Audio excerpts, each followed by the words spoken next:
자, 어제 말씀에서 베드로는요, 부정하다고 여겨지는 가죽 제조업자의 집에서 대접을 받으면서 지내는 동안에 하나님께서 보여주신 환상에 부정한 것을 먹으라 라는 명령에 단호하게 거부하는 모습을 보였습니다. 하지만 하나님께서 오히려 베드로를 책망하시면서 하나님께서 정하다 하신 것을 사람이 부정하다 할 수 없다라고 하셨습니다. 베드로는 스스로 이 환상을 이해하지 못하고 의아해하고 있었는데 그때에 고넬료가 보낸 사람들이 문 밖에 도착해 있었습니다. 이때 성령께서 베드로에게 말씀하시는데 19절과 20절 말씀입니다.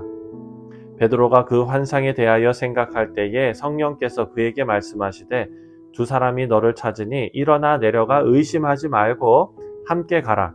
내가 그들을 보내었느니라 하시니. 베드로가 밖에 나가서 그들을 만났습니다.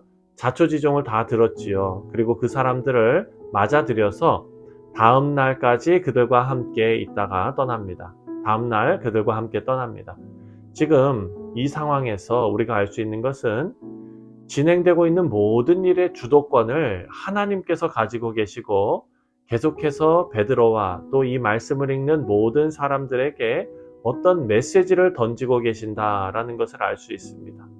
우리 사랑하는 성도님들, 만약에 하나님께서 고넬료의 가족을 구원하시는 것이 이 일의 목적이었다면 베드로가 이 일에 개입할 이유가 없습니다. 이 일은 고넬료의 가족뿐만 아니라 베드로를 위해서도 필요한 과정이었다는 것입니다. 그리고 앞으로 사도들을 통해서 펼쳐질 복음 사역에 있어서 방해가 되는 이 고정관념이나 또 전통에서 자유하게 하시려는 하나님의 계획인 것입니다. 그래서 28절을 보면은요, 베드로가 얼마나 꽉 막혀서 고정관념에 사로잡혀 있는지를 알 수가 있습니다.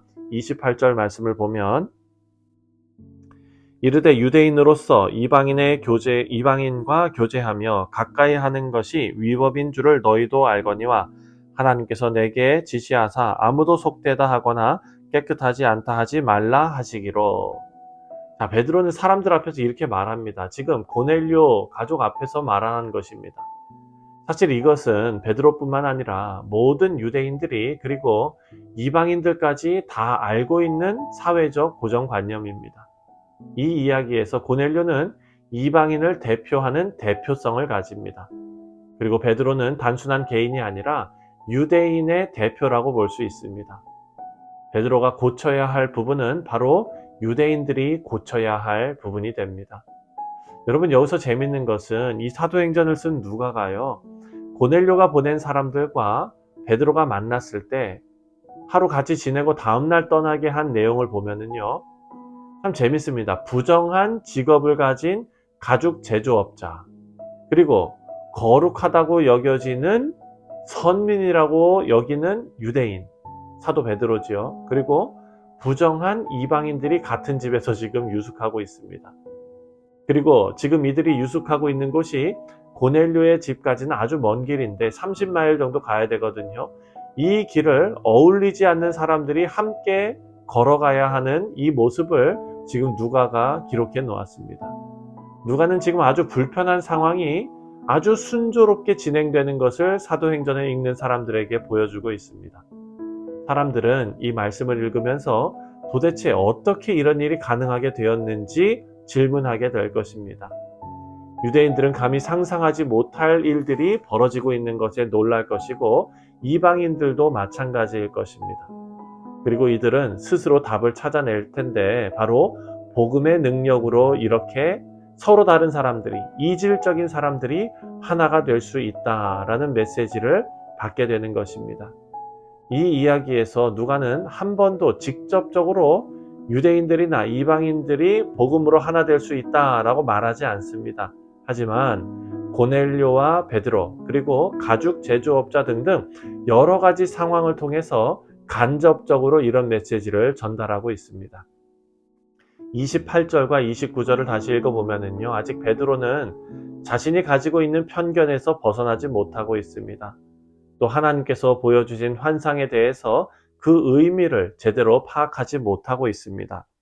이르되 유대인으로서 이방인과 교제하며 가까이 하는 것이 위법인 줄을 너희도 알거니와 하나님께서 내게 지시하사 아무도 속되다 하거나 깨끗하지 않다 하지 말라 하시기로 부름을 사양하지 아니하고 왔노라.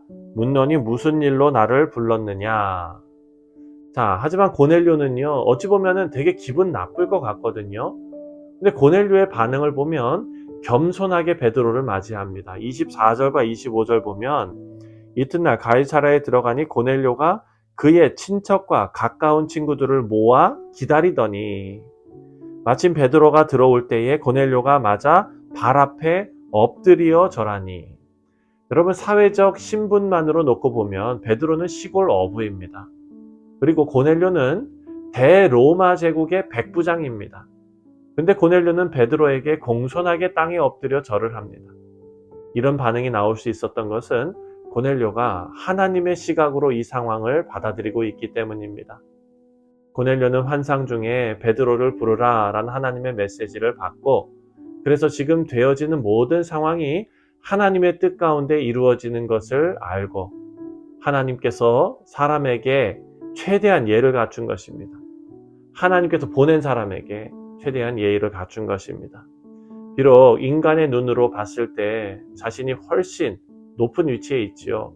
하지만 고넬료는 영적인 눈을 가진 사람이었습니다. 겸손한 사람이었습니다. 이 겸손은 그저 도덕적인 덕목이 아니라 하나님 앞에서 자신을 발견한 사람이 갖는 그런 겸손함입니다.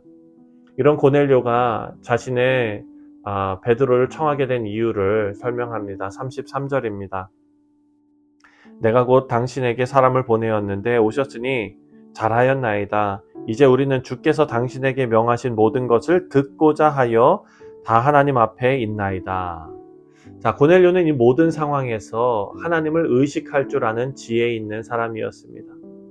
고넬료는 가족과 친구들을 다 불러놓고 베드로를 기다렸고, 사실 눈앞에 있는 사람은 베드로지만 고넬료는 그 뒤에서 역사하시는 하나님을 기대하고 있는 사람이었습니다.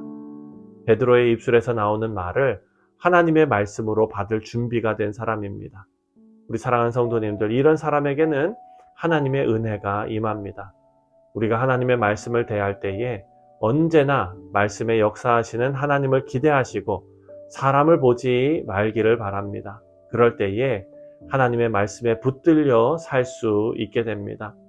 고넬료는 이방인이었지만 그 어떤 유대인보다 말씀을 사모하는 열정이 있었습니다.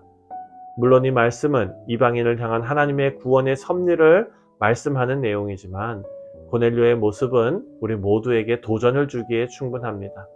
우리를 찾아오신 하나님의 은혜에 감사하며 동시에 고넬료와 같이 말씀을 사모하고 하나님을 사모하는 우리 모두가 되시기를 주님의 이름으로 축원드립니다. 기도하겠습니다.